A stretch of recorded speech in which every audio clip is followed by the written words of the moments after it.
See links in the video description, folks. I'll try to make this short and sweet. I won't filibuster too long. But Bill O'Reilly was on Clay and Buck today, and he said something that I've been saying for a while and really was very forceful in saying it just like a week or two ago. Why did the Dumbasscrats not get their clocks cleaned in the midterm elections? And I said, well, it could be that America sucks, and there are a whole lot of people who are perfectly happy not working and getting paid. And how many good people that could have voted Republican or been productive people have wrecked their lives with drugs. And how many good people have wrecked their lives with alcohol. And how many kids have grown up without a daddy and been doomed because dad wasn't there. All these things are much more prevalent than they were in the 50s and 60s.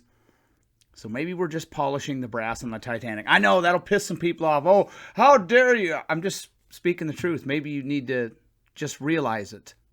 Get your spiritual house in order, and then get your financial house in order. That doesn't mean we're going to quit trying, of course. What else do we have to do?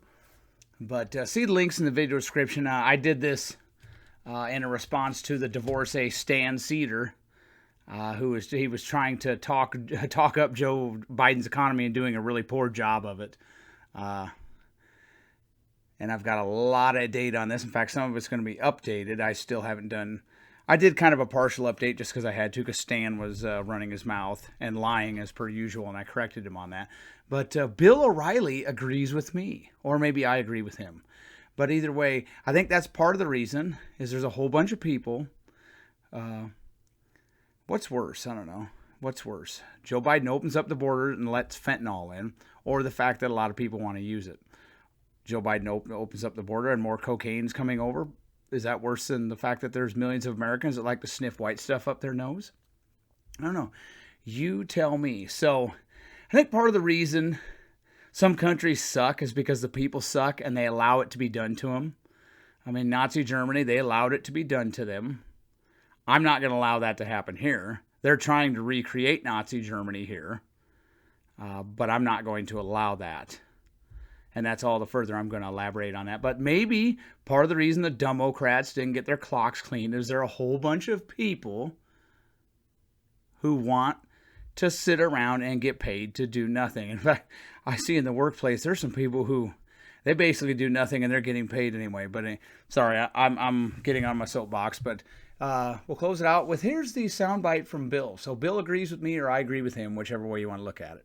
Well, Bill, that's the next thing actually I wanted to ask you. So there's a perfect way to ask, or perfect moment to ask you. What happened as you see it in the midterms? Because there's been a lot of fighting among our folks about this. Well, you basically have a very distracted electorate.